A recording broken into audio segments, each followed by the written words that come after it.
Hey, yo, that's Cash Life. So you know it's a hit.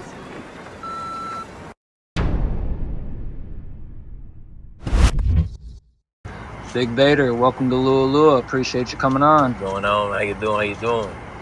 You were born Stephen Barr. How did the name BigVader come about? Is there a fun Star Wars connection story behind it? So the name BigVader basically came from Darth Vader. Before he was Darth Vader, he was Anakin Skywalker. Okay. And so he was a good dude, but always had that little darkness, in him. Mm-hmm. And they kind of judged him for the dark side without allowing him to live in the good side. You feel me? So it was more so like how I guess I played it to myself is like whether I'm good or bad, I'm still the same person. So don't judge me based upon what could happen. Judge me based upon what is happening. You know what I mean? Because he's still the same person. So that's kind of how it came with the name with BigVader. Like, I might not be the best, I might not be the worst, but I'm still me. You know what I mean? Yin and yang. Yeah. Your music journey started during a tough time when your father got sick. Can you walk us through how that struggle turned into a creative outlet? So before I even started doing music, I was like a musician at first. I played drums and shit. When my dad got sick, I just couldn't talk no more. You know what I mean? I didn't know who to talk to, how to talk to. I just one day like, let me put this on paper, and I felt like people don't normally listen. When you're venting, they kind of like they listen for a little bit and give input. Sometimes I don't need the input. I just need you to listen.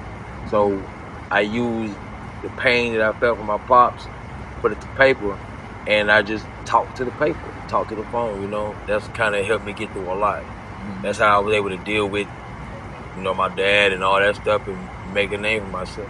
You see that with a lot of the best artists where they're really able to just translate that pain and emotion into something creative, in music. One of your most powerful lines is something like, if I gotta walk alone through the storm and the rain, I'm coming. Yeah. Born alone, I'ma die alone. It's real, yeah. Bet my legacy gonna mean something. Yeah, it's risky. What does that represent for you personally? I came into this world alone, I'ma die alone. But before I do leave this earth, I want to make a name for myself. I want a legacy. You know what I mean? I want a footprint. And that's kind of what that is. It's like when you leave, you won't be judged based on what you did for others. You won't be judged based on what you did for yourself. So it's like always stay true to yourself. Everything has an expiration date. So before you expire, make some of it. Do something bigger than yourself. Right way.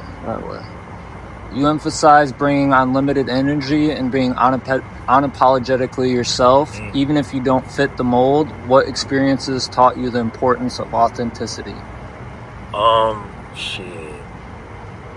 Just me, how I kept going with the music. Like, I was always told, this don't sound like this, or this ain't, what's trending right now. And I never really cared what was trending.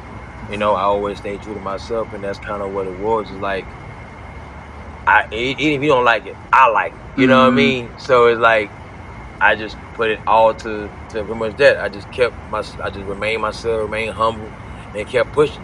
This alien way that I'm bringing, this terrestrial, movement that I'm starting, is kind of like, I'm not from here. And I'm okay with being different. Right way. I was the same way in high school, where I could go sit with the gangsters, and then I could go sit with the people playing Dungeons and Dragons. You feel me? So a little bit of both. Hell yeah. Your tracks like Risky, Chromosome, and Alien Out, and Heavyweight have been getting attention. What's the story or vibe behind some of your recent favorites? So Chromosome is like my DNA. So that means it's not on you, it's in you. You know what I mean? Like, how I am, this is really how I am. There ain't no facade, there ain't no game. This is me. Heavyweight was about my cousin that passed away.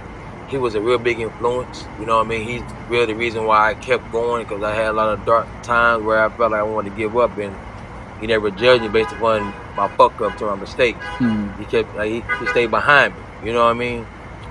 Alien Out, you can do it all and still not be the one she take, man.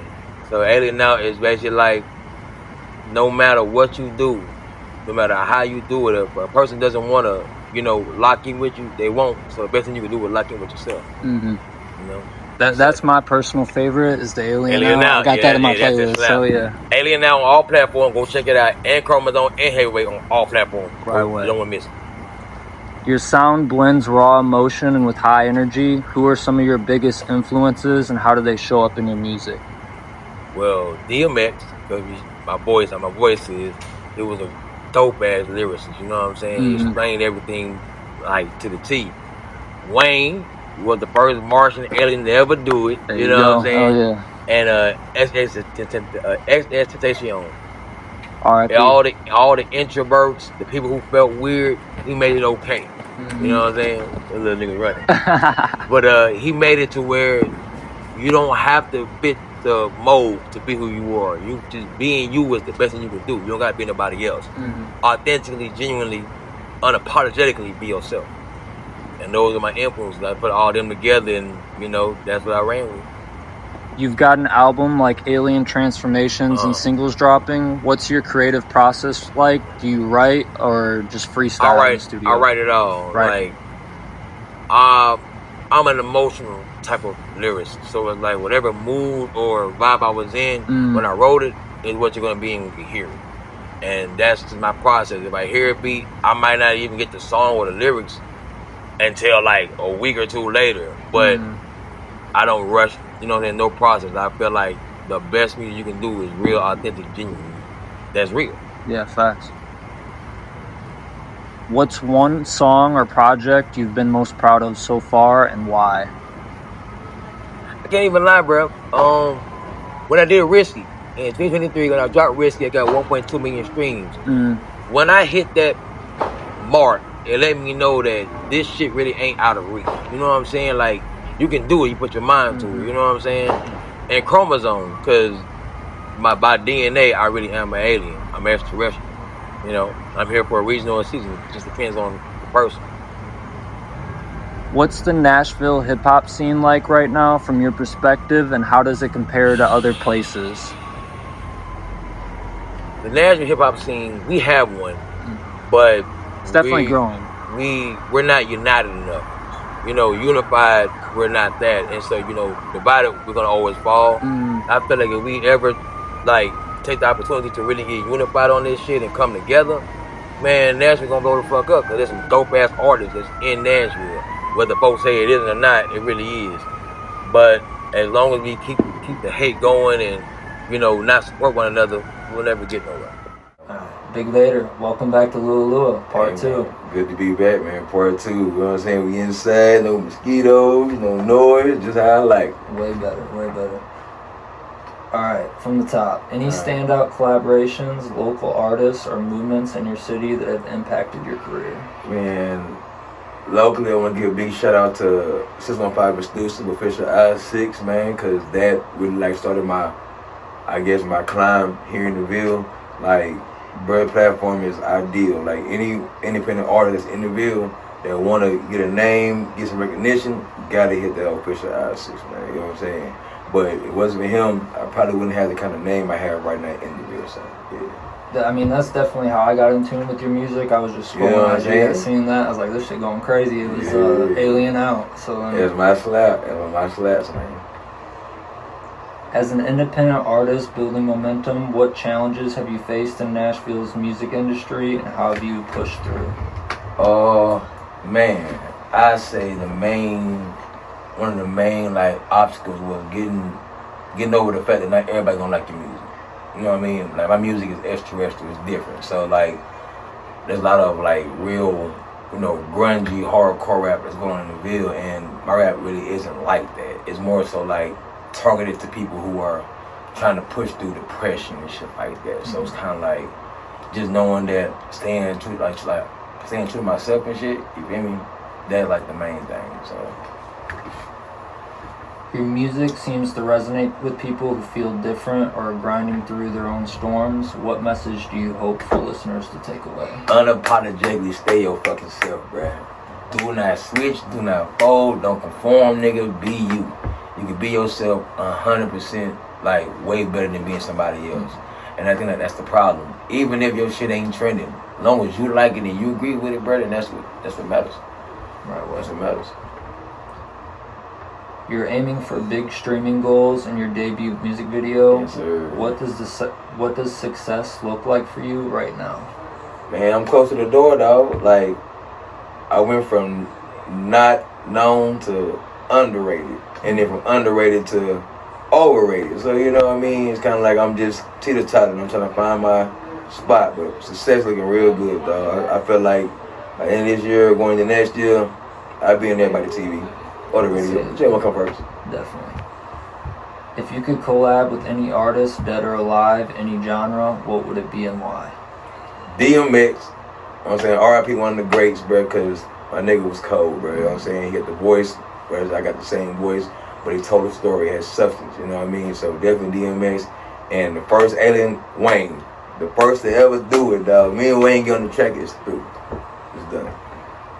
That would go crazy. I was going to tell you, dog. I know it would. I know. Do you still fuck with Wayne's new music, or are you more of his like his old music more? 'Cause me personally, I like his old music more. Oh yeah, I fuck with the old music, but it's like you gotta evolve with time. You know what I'm saying? So he's doing what he's supposed to do. You know what I mean? New timing, new music, new flow. Well, same flow but different wordplay. You know what I mean? But it's Wayne, bro. No, that's true. That is one thing, because like you see a lot of artists fall off all the time. Yeah. It's like because they couldn't evolve with. I see it back in Chicago, like they're in the 2012 drill era, and it's like it's kind of different. Yeah, it is way different now. But like Wayne said, he wouldn't go in a versus mode against nobody because he gonna tear their career to pieces, which is true, bro. It's fucking it's the Carter. You know what I'm saying? Yeah. You know what I'm saying? It's just what it is. It's him. Favorite Star Wars moment or character, and how does it play into your artist persona? Darth Vader, man. Anakin Skywalker. Good or bad, I'm still the same individual. Don't judge me based upon what you think you know. Judge me based upon what I'm showing you. You feel me? That's the way it is. Darth Vader. That's just the highlight. I feel like everyone should have guessed that. Yeah, come on, that's Vader. You know what I mean? If you could jump on a track with any current Chicago artist, who and why? Chief Keef. Nigga, when he came out, boy, he had the fucking world turned.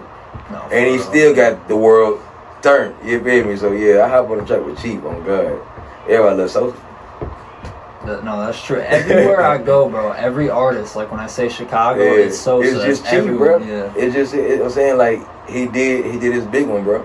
You know, that's what it is.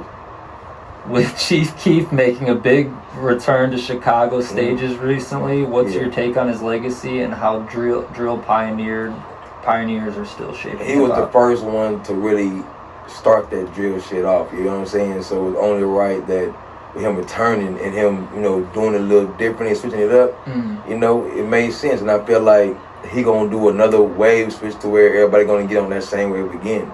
Bro's the big ass influencer, bro. You know what I'm saying? He uses his platform the proper way. A lot of artists get a platform and they just let that shit go to shit, but he ain't that type of, you know what I mean? He ain't that. You know what I'm saying? He does it what he's supposed to do with the shit. Is how I feel.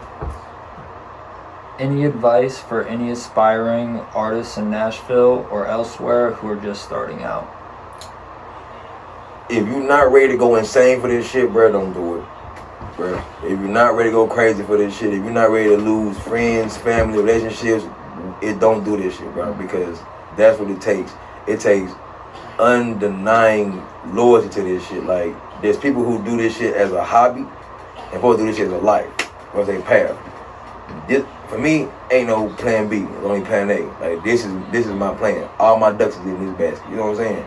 And it's like, either go hard or go home.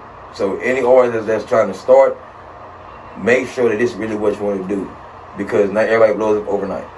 I think that's the realest shit I've heard an artist say in the chair, because it's like, you see that, I see that so much from the management side of things, where like a artist is like half-ass in it, and it's like, I can't be wanting more than you, man. Exactly, it's your bro. dream. You gotta want this shit more than anybody. I'm talking about more than anybody around you. Like, and also do not listen to the voices, bro. Don't listen to your circle, none of that shit, because you could let 20 or 30 individuals stop you from showing the world what you can do. You feel me? So it's kind of like, put your all into this shit. Don't have ass, don't have step it, bro. Be prepared to lose shit. Be prepared to sacrifice shit, because where there's too much is given, much is required. So if you want this shit, you've been praying for this shit, and you manifesting this shit, be prepared to be put to the test to show just how much you want it. You feel me? So go hard, bro. Right. Give it your all. You got one life to live. Put your all into it. Right. They're gonna judge you regardless. Well, BigVader, welcome. I appreciate you coming on Lua Lua. Look forward to seeing what the future has for you. Thank you, brother, man. Oh, shout out my motherfucking label, Man on the Floor Entertainment, bro. Follow me on goddamn IG, BigVader 53. Big boy music coming through. Got some music videos coming through. Got some. I ain't gonna tell you too much, but just know, bro. I got some surprise for y'all shit. Real talk. That way. Hey, what I say? Let me talk my shit one time.